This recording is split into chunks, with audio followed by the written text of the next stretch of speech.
오늘 우리에게 주시는 하나님 말씀은 빌립보서 1장 19절부터 30절 말씀입니다. 빌립보서 1장 19절부터 30절 말씀 제가 봉독하겠습니다. 이것이 너의 간구와 예수 그리스도의 성령의 도우심으로 나를 구원에 이르게 한 줄로 아는 거로 나의 간절한 기대와 소망을 따라 아무 일에든지 부끄러워하지 아니하고 지금도 저왕과 같이 온전히 담대하여 살든지 죽든지 내 몸에서 그리스도가 존귀하게 되게 하려 하나니 이는 내게 사는 것이 그리스도니 죽는 것도 유익함이라. 그러나 만일 육신으로 사는 이것이 내 일의 열매일진데 무엇을 택해야 하는지 나는 알지 못하노라. 내가 그 둘 사이에 끼었으니 차라리 세상을 떠나서 그리스도와 함께 있는 것이 훨씬 더 좋은 일이라. 그렇게 하고 싶으나 내가 육신으로 있는 것이 너희를 위하여 더 유익하리라. 내가 살 것과 너희 믿음의 진보와 기쁨을 위하여 너희 무리와 함께 거할 이것을 확실히 아노니 내가 다시 너희와 같이 있으므로 그리스도 예수 안에서 너희 자랑이 나로 말미암아 풍성하게 하려 함이라. 오직 너희는 그리스도의 복음에 합당하게 생활하라. 이는 내가 너희에게 가보나 떠나 있으나 너희가 한 마음으로 서서 한 뜻으로 복음의 신앙을 위하여 협력하는 것과 무슨 일이든지 대적하는 자들 때문에 두려워하지 아니하는 이 일을 듣고자 함이라. 이것이 그들에게는 멸망의 증거요 너희에게는 구원의 증거니 이는 하나님께로부터 난 것이라. 그리스도를 위하여 너에게 은혜를 주신 것은 다만 그를 믿을 뿐 아니라 또한 그를 위하여 고난도 받게 하려 하심이라. 너에게도 그와 같은 싸움이 있으니 너희가 내 안에서 본 바요 이제도 내 안에서 듣는 바니라. 아멘. 많은 사람들은 자기들이 배우고 아는 대로 살려고 노력을 많이 합니다. 또한 그렇게 살았던 결과가 성공했다면 다양한 방법으로 그것을 또 알리려고 노력을 하는데 어떻게 재테크를 잘 할 수 있는지, 어떻게 하면 공부를 잘 할 수 있는지, 어떻게 하면 건강을 잘 유지할 수 있는지, 어떻게 하면 직장에서 면접을 잘 볼 수 있고, 어떻게 하면 소개서를 잘 쓸 수 있고, 어떻게 하면 등등의 여러 가지 책들을 또 쓴다든지 또는 유튜브를 통해서 자신들의 노하우들을 알리는 그러한 일들을 하는 것을 볼 수가 있습니다. 그러면 어떻게 하면 구원을 받을 수 있을까라는 질문의 답은 사람이 결코 줄 수가 없습니다. 어떻게 하면 구원을 받을 수가 있습니까? 그것은 곧 예수님을 믿는 겁니다. 이 답은 다른 것이 아니라 성경이 줄 수 있는 답입니다. 그러면 믿는 것으로 끝이 나는가 하면 또한 그것도 아닙니다. 믿는 것으로 끝이 난다면 그냥 아무렇게나 살아도 누구도 탓할 사람이 없을 겁니다. 예배를 드리지 않더라도 그냥 나는 예수 믿기 때문에 마음대로 사는 겁니다. 교회 나오지 않고 또 여러 가지 많은 죄를 짓더라도 나는 예수 믿기 때문에 이렇게 산다고 얘기하면 그 누구도 뭐라고 할 사람이 없을 겁니다. 그러나 믿는 것으로 끝이 아니라 그리스도의 그 복음을 믿는 자답게 사는 것도 중요하다는 겁니다. 어떻게 예수 믿는 자로서 살 것인가 하는 이러한 질문에 대해서 답은 성경에 나와 있습니다. 성경은 구원을 얻는 방법, 구원에 이르는 지혜를 줄 뿐만 아니라 어떻게 하면 구원받은 자로서 이 복음에 합당하게 살 수 있을 것인가 하는 답도 동일하게 주고 있습니다. 그렇다면 본문에서 말하는 이 복음에 합당한 삶이란 어떤 것인가? 세 가지로 살펴보고자 하는데 첫 번째는 그리스도를 존귀하게 하는 삶입니다. 19절 보면 이것이 너의 간구와 예수 그리스도의 성령의 도우심으로 나를 구원에 이르게 하는 줄 아는 거로라고 하는데 여기서 너희의 간구라는 것은 이 빌립보 교회의 성도들의 기도를 말합니다. 빌립보 교회는 이 바울을 위해서 이 바울의 안전과 또 풀려남을 위해서 간절히 기도했습니다. 지금 바울은 옥에 갇혀 있는 상황입니다. 옥에 갇혀 있는 이 바울을 위해서 성도들이 해야 할 수 있는 것이 무엇인가 하면 바로 그를 위해 기도하는 것밖에 없었습니다. 이러한 성도들의 간절한 기도는 목회자들에게 큰 힘이 됩니다. 헤롯이 야고보를 죽이고 또한 베드로를 옥에 가두었습니다. 그런 위기 속에서 성경은 무엇이라고 하냐면 사도행전 12장 5절에 보면 이에 베드로는 옥에 갇혔고 교회는 그를 위하여 간절히 하나님께 기도하더라고 말하고 있습니다. 성도들이 그 당시에 무엇을 했겠습니까? 찾아가서 탄원서를 제출하는 것도 할 수 없는 일이었습니다. 오히려 자신들도 동일하게 감옥에 갇히는 그런 결과만 가져올 뿐입니다. 그들이 할 것은 그냥 모여서 기도하는 것밖에 없었습니다. 이 기도의 응답을 이루어 주셨고 베드로가 천사의 도움으로 감옥에서 풀려나는 역사가 일어났습니다. 이처럼 성도의 기도는 이런 기적을 이루어냅니다. 때문에 성도들은 목회자를 위해서 기도해야 됩니다. 목회자에게 필요한 것은 영적 능력입니다. 더구나 우리는 담임 목사 청빙을 위해서 계속해서 모였을 때 또 기도회 때 기도를 하고 있습니다. 와서 모시기를 위해서 기도하는 것도 중요하지만 오신 목사님 또는 있는 목회자를 위해서 기도하는 것도 매우 중요합니다.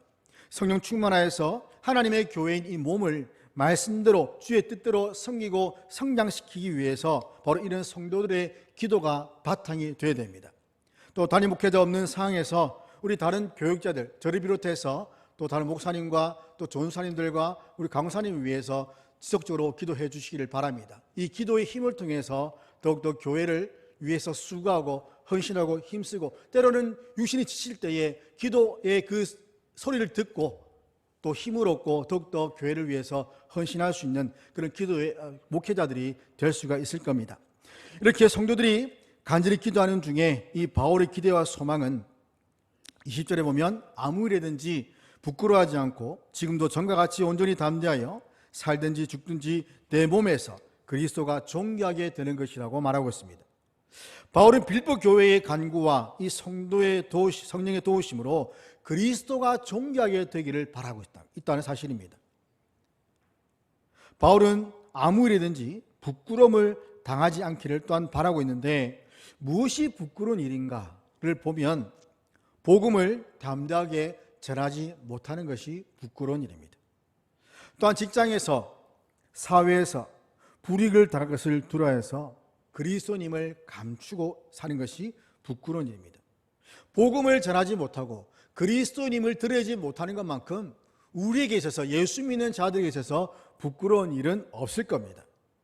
코로나 시국에 교회에 가자는 그 말 한마디가 자기의 그 직장 생활에 또 사회 생활에 여러 관계 속에서 불이익을 줄 것이라는 그러한 두려움 때문에 전도도 하지 못하는 그런 상황입니다.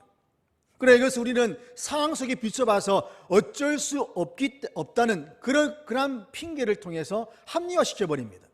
그것이 부끄러운 일이 되었음에도 불구하고 우리는 그것이 상황이 이렇기 때문에 환경이 이렇기 때문에 어쩔 수 없다는 그런 핑계로 그냥 합리화시키는 일들이 많다는 겁니다. 또한 더 나아가서 주님의 가르침대로 살지 못하는 것이 부끄러운 일입니다. 성경에 보면 하라는 말씀이 많습니다. 그러나 반대로 하지 말라는 말씀은 더 많습니다. 우리는 하라는 말씀, 긍정적인 이 하라는 말씀에 대해서는 잘 듣지 않습니다. 주일 성수하십시오. 그리고 전도하십시오. 기도하십시오. 예배 생활 열심히 하십시오라는 그 말들에 대해서는 잘 들으려고 하지 않습니다. 그러나 하지 말라는 것은 길을 쓰고 하라는 것이 우리의 본성입니다. 타락하고 부패한 우리 마음 가운데 이 죄성 때문에 하지 말라고 하는, 죄를 짓지 말라고 하는 그 말씀에는 기어코 어겨서 죄를 지으려고 하는 것이 우리들의 모습이라는 겁니다. 결국에는 이러한 하지 말라는 이러한 가르침을 어겨서 우리의 생활은 부끄러운 생활이 되어버립니다. 이웃들에게 손가락질을 당하고 그를 인해서 우리만 부끄러움을 당하면 그나마 다행이지만 우리의 잘못된 행동으로 말미암아 삶으로 말미암아 하나님께 부끄러움을 끼치게 된다는 겁니다. 결국에는 회개하고 주님의 가르침에 합당한 생활을 해야 합니다. 또한 바울은 살든지 죽든지 자기 몸에서 그리스도가 존귀케 되게 하려 한다고 말하고 있습니다. 그는 자기의 생명과 죽음보다 예수 그리스도의 그 존귀케 되는 것이 훨씬 더 중요했다는 것을 보여줍니다. 왜냐하면 이 바울은 철저히 그리스도 안에서 살았기 때문입니다. 그리스도께서 그 안에 살기 때문에 내 안에 살고 있는 그리스도가 존귀함을 받는 것이 바울에게는 가장 중요한 목적이었다는 겁니다. 그래서 생사에 관계없이 오직 그리스도를 영화롭게 하는 것, 그분의 복음을 전파하는 것이 바울에게서 인생의 목적이었습니다. 이런 바울의 목적이 저와 여러분의 삶의 목적이 되기를 바랍니다. 우리는 몸으로 그리스도를 존귀하는 것, 바로 그리스도 영이신 성령의 전으로서 합당하게 생활해야 되는 것입니다. 곧 거룩하게 사는 것을 말합니다. 이기적인 생활은 버리고 자비와 긍휼을 베풀고 방탕한 생활에서 돌이키며 절제하는 삶을 살아야 됩니다. 성령께서 우리 안에 계시다는 그 사실만으로 우리의 몸을 아무렇게나 살 수가 없습니다. 우리의 몸을 아무렇게나 방치하고 그냥 막 가는 인생으로, 그냥 아무렇게 주니까 상관없는 그런 삶으로 살 수 없다는 말입니다. 이렇게 바울이 몸을 버려 그리스도를 증거하고 존귀케 하는 이유가 바로 내게 사는 것이 그리스도다. 내게 사는 것이 그리스도다. 갈라디아서 2장 20절 말씀처럼 내가 그리스도와 함께 십자가에 못 박혔나니 그런즉 이제는 내가 사는 것이 아니라 내 안에 계시는 그리스도께서 사시는 것이라. 내가 내 힘으로 사는 것이 아니라 내 안에 계시는 그리스도께서 내 안에 사심으로 내가 살아간다는 겁니다. 그렇기 때문에 바울은 자기 몸을 버리면서까지 그리스도를 증거하고 그분을 존귀케 해야 할 이유와 목적이 있다는 것입니다. 저 여러분 안에 사는 것이 무엇입니까? 예수님 외에 다른 것들이 살고 있다면 그러한 것들은 버려야 할 것들입니다. 예수님 외에 다른 무엇인가가 내 마음의 중심 가운데 자리 잡고 내 마음을 사로잡고 있는 것이 있다면 그러한 것들은 버려야 되는 것들입니다. 부자 청년관원은 영생을 얻기 위해서 예수님께 나와 묻습니다. 선한 선생님이시여, 어떻게 해야 영생을 얻습니까? 무엇을 해야만 영생을 얻습니까? 네가 하나님의 계명을 다 지켰느냐? 예, 다 지켰습니다. 그런데 한 가지 부족한 것이 있다. 네가 가진 재물을 팔아서 사람들에게 나누어 주어라. 가난한 자들에게 나누어 줘라. 그는 예수님이 그 삶에 가장 중요한 것이 아니라 그가 가진 많은 재물이 그게 가장 중요한 것이었기 때문에 그는 마음에 근심을 하고 슬픈 기색을 띠며 돌아갔다고 성경은 기록합니다. 그 안에 예수님이 아닌 그리스도께서 사시는 것이 아니라 재물이 그의 마음 가운데 살았기 때문입니다. 그러나 바울은 그의 삶 자체가 그리스도입니다. 오직 그리스도가 자기 인생의 전부였습니다. 오직 그리스도를 위해 살았기 때문에 심지어 뭐라고 합니까? 죽는 것도 유익하다. 그리스도를 위해서 지금까지 살아왔기 때문에 내가 죽는 것도 유익하다라고 고백합니다. 여러분들 중에 이 죽는 것이 유익하다라고 말할 수 있는 분이 과연 얼마나 될까요? 우리는 사는 것이 더 중요하고 사는 것이 살기 위해서 살지 않습니까? 이 땅 가운데 오랫동안 살기 위해서, 건강하게 살기 위해서 우리 더 열심히 일을 하고 또 돈을 모으지 않습니까? 운동도 하지 않습니까? 그런데 바울은 살았기 때문에, 그리스도를 위해 살았기 때문에, 심지어 그리스도를 위해 죽는 것도 나에게는 아무런 문제가 되지 않는다라고 말하고 있습니다. 바울에게는 그리스도가 전부였고 그의 삶의 목적이었기 때문입니다. 그렇다면 내 안에 사시는 그리스도가 원하는 것이 무엇인가? 그것은 바로 예수님을 닮는 겁니다. 예수님은 성령으로 우리 안에 거하시고 그 성령이 하신 일은 우리가 진리로 자유케 하고 말씀에 순종하여서 거룩한 삶을 살도록 합니다. 그리스도께서 이 땅 가운데 우리에게 원하시는 것은 거룩함입니다. 구별된 삶입니다. 이를 통해서 그리스도가 존귀하게 되기 때문입니다. 우리 마음에 그리스도께서 사시는 것이라면 우리의 마음은 그리스도의 것이고 그리스도께 사로잡혀 있어야 합니다. 그래야만 거룩하신 하나님과 함께 하는 그 거룩과 그 믿음의 삶이 될 수가 있습니다. 높은 자리에 앉아서 많은 재물을 소유한다든지 권력을 가졌다든지 장수하는 것 다 좋지만 그러나 예수님을 기억하지 못한다면 그의 인생은 그냥 험으로 남을 뿐입니다. 내 안에 사실은 예수 그리스도께 사로잡혀서 그분을 닮아가는 저와 여러분이 되어야 됩니다. 그리고 거룩하신 성령께서 진리로 우리가 예수님을 닮아서 거룩하게 하실 것을 믿고 그 말씀에 순종하며 따라가야 됩니다. 그러므로 우리는 생사를 초월한 신앙으로 오직 그리스도를 위해서 살기도 하고 죽게도 하는 그러한 참된 믿음으로 이 땅 가운데 그리스도를 존귀케 하는 삶을 살아가는 은혜가 있기를 간절히 축원합니다. 또한 두 번째는 그리스도를 자랑하는 삶입니다. 21절 23절 보면 바울이 삶과 죽음 사이에서 갈등하고 고민하는 상태를 보여줍니다. 바울의 삶은 그리스도를 위한 삶입니다. 바울은 자신이 풀려났을 때의 그 삶에 대해서 내 일의 열매다라고 말하고 있고, 또한 그 둘 사이, 즉 삶과 죽음 사이에 끼어 있다라고 말하고 있는데, 살아서 복음을 전파하는 사역을 계속하는 것과 죽어서 그리스도와 함께 있기를 바라는 그 마음, 그 사이에 지금 있는 그런 갈등을 보여주고 있습니다.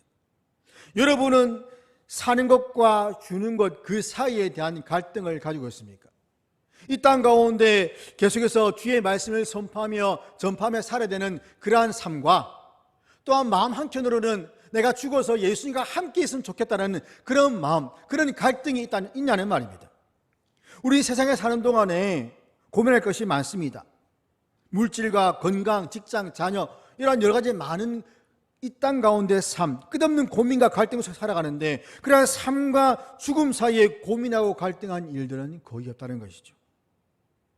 우리는 바울처럼 삶과 죽음 사이에 고민하고 갈등할 수 있는 그러한 믿음이 있어야 됩니다. 내가 죽는 것도 사는 것도 다 그리스도를 위한 것인데, 도대체 내가 어떤 것을 해야만 더 하나님이 기뻐하실까? 내가 사는 것을 기뻐하실까? 내가 주님과 함께 있는 죽음을 기뻐하실까? 하는 그런 고민, 그런 고민들이 있어야 한다는 말입니다. 물론 우리는 주님과 함께 영생을 사모해야 됩니다. 그러나 세상에 대해서 미련을 버리지 못한다면 그리스도의 삶은 아주 지루하고 재미가 없을 겁니다. 육체의 삶이 얼마나 즐겁습니까? 지금도 바깥에 나가면 그냥 교회 다니지 않은 사람들은 자신이 하고 싶은 대로 마음껏 하고 삽니다. 근데 그 가운데 여전히 그것에 대한 미련을 가지고 있다면 교회 오는 것, 신앙생활 하는 것 재미없습니다. 지루합니다. 왜 이렇게 살아야 되는지 의문이 들고, 그렇게 계속 미련을 버리지 못하고 있다 보면 결국에는 신앙을 버리고 세상으로 다시 돌아가는 일이 일어나게 됩니다. 우리 세상의 삶보다 주님과 함께하는 그 영원한 삶을 우리는 마음 가운데 소원해야 됩니다. 현실의 삶을 부정하지는 않지만 그렇다고 해서 이 삶에, 이 세상의 삶에 집착하면 안 됩니다. 우리의 삶은 오직 영원한 삶, 그리스도와 함께하는 삶, 이 땅 가운데 있든지 죽든지 그리스도와 함께하는 그 삶이 우리 마음 가운데 손이 되고, 그러한 삶을 통해서 우리는 참된 기쁨을 누릴 수가 있게 되는 것입니다. 24절 보면 내 육신으로 있는 것이 너를 위하여 더욱 유익하다고 합니다. 바울은 성도들의 유익을 위해서 자신이 살게 될 것을 확신하는데, 아직 말씀 위에 견고하게 뿌리 내리지 못한 이 빌립보 교회와 성도들을 위해서 자신이 육신으로 있는 것이 더 유익하다라고 말하고 있습니다. 즉, 나는 죽어서 주님과 함께 있는 것이 더 좋지만, 그러나 너희들을 보니, 아직까지 믿음의 뿌리를 깊이 내리지 못하고 연약한 너희들을 보니 내가 육신으로 있는 것이 너에게 더 유익하다라고 말하고 있는 겁니다. 우리 이런 바울의 생각을 본받아야 됩니다. 디도서 3장 8절 보면 이 말이 미쁘도다. 원하건대 너는 이 여러 것에 대하여 굳세게 말하라. 이는 하나님을 믿는 자들로 하여금 조심하여 선한 일을 힘쓰게 하려 함이라. 이것은 아름다우며 사람들에게 유익하니라고 말하고 있습니다. 세상 사람들은 그 삶의 목적을 자신의 유익을 위함입니다. 자신을 즐겁게 하는 것, 자신만 잘 되는 것. 그러나 우리는 삶의 목적이 분명히 그들과는 다릅니다. 먼저는 이웃의 유익을 위한 사명으로 감당해 살아야 됩니다. 이 이웃에 대한 유익, 이것이 바로 그리스도의 삶의 목적이며 참된 가치관이라고 할 수 있습니다. 주님 말씀대로 이웃에게 소금과 빛의 역할을 하며 사는 것을 말합니다. 우리는 하나님 사랑은 아주 강조를 많이 합니다. 하나님을 사랑해야 됩니다. 하나님과 관계를 잘 맺어야 됩니다. 그러나 상대적으로 이웃에 대한 그런 사랑을 행하는 것에서는 조금 약하다는 것이죠.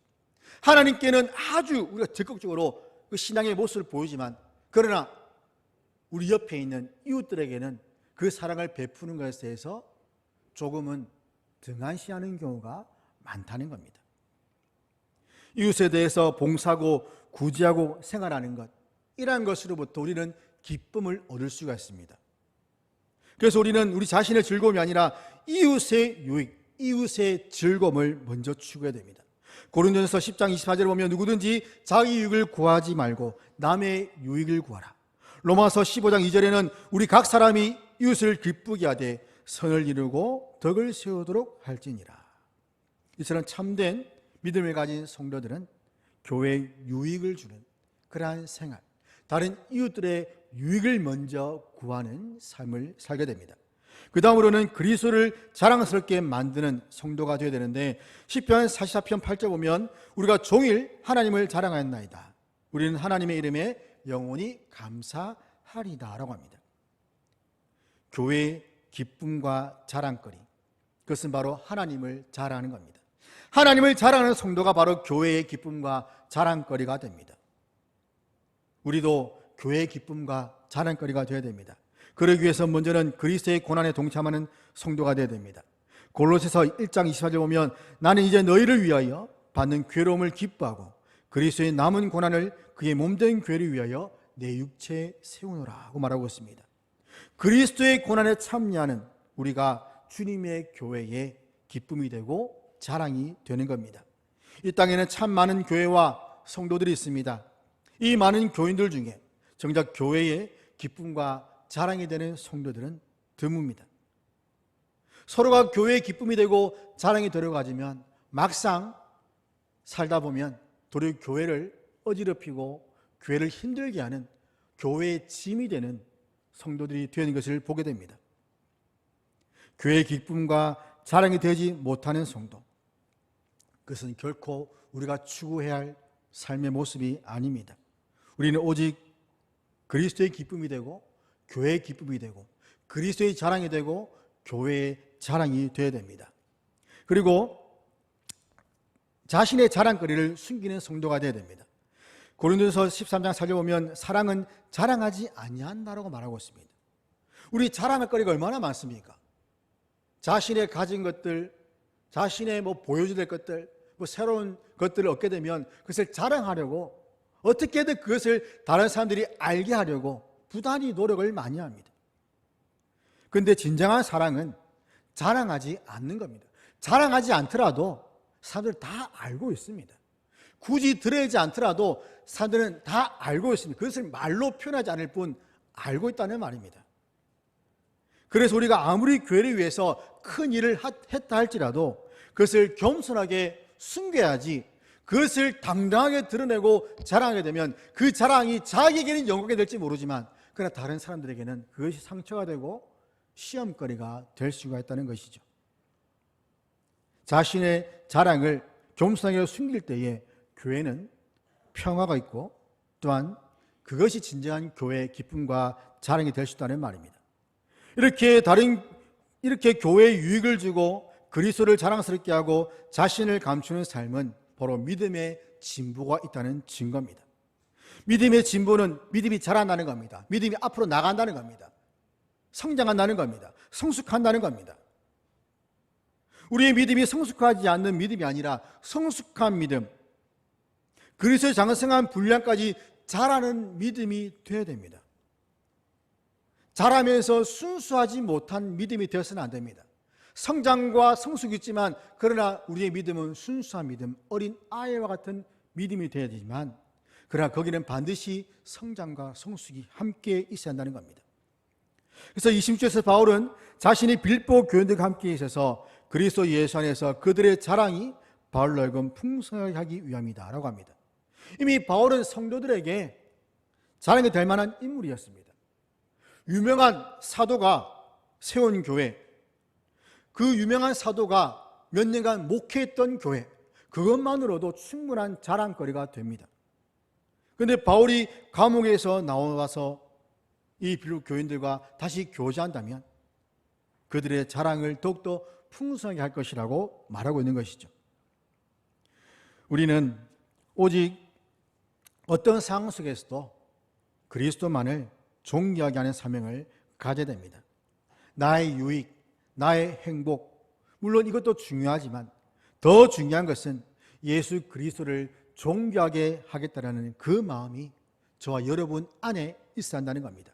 우리의 삶 가운데 오직 그리스도만으로 가득 차 있어야 됩니다. 그럴 때 우리는 자랑을 하더라도 자기 것이 아닌 교회를 자랑하게 되고 그리스도를 자랑하게 되고 그리스도만 나의 기쁨임을 만방에 알리게 되고 다른 이웃의 유익을 위해서 살아가는 삶이 되는 것입니다. 그러므로 매일 그리스도를 위해서 전적으로 헌신하고 그리스도 중심으로 살아가는 저와 여러분의 삶이 될 수 있기를 주의 이름으로 간절히 축원합니다. 세 번째는 복음에 합당한 삶입니다. 27절에는 오직 너희는 그리스도의 복음에 합당하게 생활하라 고 말하고 있습니다. 올해 교회의 표로 정했습니다. 합당하다는 말은 적당히, 어울리든 또는 경건하게라는 의미가 있습니다. 복음에 적당하게, 아주 알맞게, 복음에 어울리게, 복음으로 경건하게 살라는 말입니다. 이 생활하라는 말은 시민답게 살라는 의미가 있는데 새로운 공동체 일원으로서 이제는 너희가 예전에 살던 그 옛사람, 그 모습이 아닌 이제는 하늘나라의 그 시민, 하나님의 백성다운 삶을 살라는 말입니다. 새로운 신분으로 새로운 공동체인 천국에 속해 있기 때문에 천국 시민으로서 합당한 삶을 살라는 말입니다. 그러면 천국 시민으로서 합당한 생활은 어떤 생활입니까? 먼저는 복음의 진리를 믿음으로 행하는 생활입니다. 곧 믿음으로 행하는 것이 복음에 합당한 삶이라는 겁니다. 우리는 자신의 이성과 판단대로 살게 됩니다. 그러나 이성과 자신의 판단대로 사는 것은 복음에 합당한 삶이 아닙니다. 그것은 우리의 경험이요, 우리의 지식이요, 우리 주변의 환경에 맞도록 살아가는 것이지 그것이 결코 복음에 합당한 삶은 아니라는 말입니다. 우리는 참 주인 되시는 예수 그리스도와 그 언약의 가르침 속에서 살아가야 됩니다. 즉 주님께서 하신 그 약속의 말씀, 또 주께서 우리에게 베푸신 그 가르침 가운데 살아가라는 말입니다. 우리의 이성과 우리의 경험, 그것보다 먼저 앞서서 그리스도의 이 말씀, 이 약속이 우선되라는 겁니다. 그것이 우리 삶 가운데 먼저 되어서 그것에 맞추어서 살라는 것이죠. 두 번째는 늘 소망 중에 사는 생활입니다. 우리는 행복한 가운데 하나님께 감사드리며 삽니다. 우리는 감사의 제목이 있으면 감사하며 삽니다. 그러나 불행한 중에서도, 고난 중에서도, 핍박 가운데서도, 어려움 중에서도 하나님께 감사드리며 그 하나님의 선한 섭리를 믿고 소망으로 살아가야 됩니다. 바울은 편지를 쓰는 이 중에는 감옥에 갇혀 있습니다. 감옥에 갇혀 있는 이 바울이 하는 말이 무엇입니까? 항상 기뻐하라는 겁니다. 감옥에 갇혀 있는데 어떻게 항상 기뻐하라고 할 수가 있습니까? 우리 삶을 보면, 어려운 삶을 보면 기뻐하라는 말은 쉽게 나오지 않습니다. 도리어 불평하고 원망하는 것이 쉬울 수 있습니다. 아니면 그런 상황을 이렇게 모면하기 위해서 여러 가지 방법들을 제시할 수가 있을 겁니다. 그러나 사도 바울은 비록 옥에 갇혀 있지만 항상 기뻐하라고 말하고 있습니다. 그리고 범사에 감사하라고 말하고 있습니다. 어떤 처지와 상황 속에서도 소망을 품고 사는 것이 바로 복음에 합당한 생활이라는 것이죠. 복음은 하나님께서 그의 아들의 생명을 우리에게 주신 것을 말합니다. 아들을 주신 하나님께서 우리 삶 가운데 필요한 것들을 주시지 않겠습니까? 아들의 생명을 주셨는데 그 아들의 생명을 가진 자들에게 필요한 것들을 공급하지 않으시겠습니까? 그래서 뭐라 합니까? 너희는 먼저 그의 나라와 그의 의를 구하라. 그리하면 이 모든 것들을 너희에게 더하여 주시리라. 그것이 믿음입니다. 하나님의 나라와 하나님의 교회를 위해서 헌신하며 수고하며 나갈 때에 우리의 먹고 사는 문제를 걱정하지 않는 것, 하나님이 다 알아서 채워주실 것이라는 그 믿음, 그 믿음이 우리에게 있어야 한다는 겁니다. 그러기에 우리는 어떤 상황에서도 이러한 소망을 가지고 살아가야 됩니다. 바울은 이것이야말로 하늘 시민으로서 의무를 다하는 것이라고 말씀하고 있는 것이죠. 그리고 세 번째는 사랑으로 행하는 생활입니다. 복음은 우리를 향한 하나님의 사랑의 결정체입니다. 복음 그 자체가 하나님의 사랑 덩어리라는 겁니다. 그런 복음을 믿고 사는 우리는 모든 일에 있어서 그리스도의 사랑으로 행해야 됩니다. 사랑을 잃으면 곧 복음을 잃는 것이고 그리스도를 잃는 겁니다. 우리는 우리 모든 삶 가운데 사랑으로 행하는 삶, 이것이 바로 복음에 합당한 삶이라는 것을 기억을 해야 됩니다. 이렇게 믿음, 소망, 사랑으로 행하는 것이 복음에 합당한 삶. 그러면 우리는 과연 이 복음에 합당한 믿음과 소망과 사랑으로 행하는 삶을 살고 있는지를 항상 말씀을 통해서 점검해 보아야 됩니다. 내가 행하는 이 사랑이 성경을 통해서 보여주시는 그것과 맞는지, 내가 가지고 있는 그 소망이 말씀에서 말씀하시는 그 소망이 맞는지, 내가 가지고 있는 그 믿음의 삶이 성경이 말하는 그 믿음의 삶인지를 말씀을 통해서 우리는 항상 점검해야 됩니다. 왜냐하면 우리가 가지고 있는 것들은 늘 변질되기 쉽기 때문입니다. 우리가 가지고 있지만 그것들은 변질되기 쉽기 때문에 항상 새롭게 말씀으로 점검하고 말씀에 맞추어 나간다는 겁니다. 또한 우리가 말씀을 통해서 복음에 합당한 생활을 하고 있는지를 살펴보는 이유는 이 세상에서 우리는 여러 종류의 복음을 접하기 때문입니다. 세상은 많은 종류의 복음을 전파합니다. 세상이 전하는 그 복음을 따르면 쉽게 성공하고 쉽게 승진하고 인정받고 잘 될 수 있다고 유혹합니다. 우리는 한 주간 동안 세상에 살면서 수많은 사람들을 만납니다. 우리가 만난 사람들 중에 대부분이 불신자들일 겁니다. 그런데 그들이 만나서 교제하는 가운데 듣는 말들, 그들의 가치관, 그러한 것들을 들을 때에 우리 그것에 쉽게 물들 수 있다는 말입니다. 세속적인 가치관에 물들어서 그것이 복음에 반하는 삶을 사도록 하지 말라는 것이죠. 뉴스, 정치, 문화, 예술 수많은 분야에서 그러한 세상적인 가치관들을 영향을 받아서 우리가 추구하게 되는 것이 무엇인가를 보라는 겁니다. 그러한 것들이 영향을 받아서 하나님의 그 말씀에서 원하는 것이 아니라 세상이 원하는 방향으로 우리의 삶이 나오고 있지 않는가를 보라는 겁니다. 세상은 말합니다. 얼마나 이 땅에서 오랫동안 건강하게 행복하게 사는가, 또 언제 죽는가, 이러한 것들을 세상은 말하고 있습니다. 즉 세상은 이 땅 가운데 어떻게 하면 오랫동안 내가 가지고 있는 이 소유를 잘 가지고 행복하게 또 편안하게 남부럽지 않게 살 것인가, 이것에 대해서 말하고 있다는 말입니다. 그러나 중요한 것은 그렇게 사는 것이 아니라 어떻게 사는가가 중요하다는 것이죠.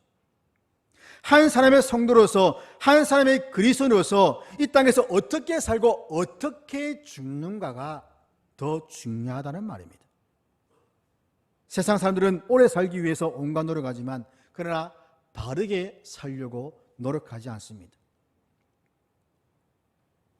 좋게, 아름답게 그렇게 살기 위해서 노력하지만 그러나 바르게, 그 바르다는 것이 무엇입니까?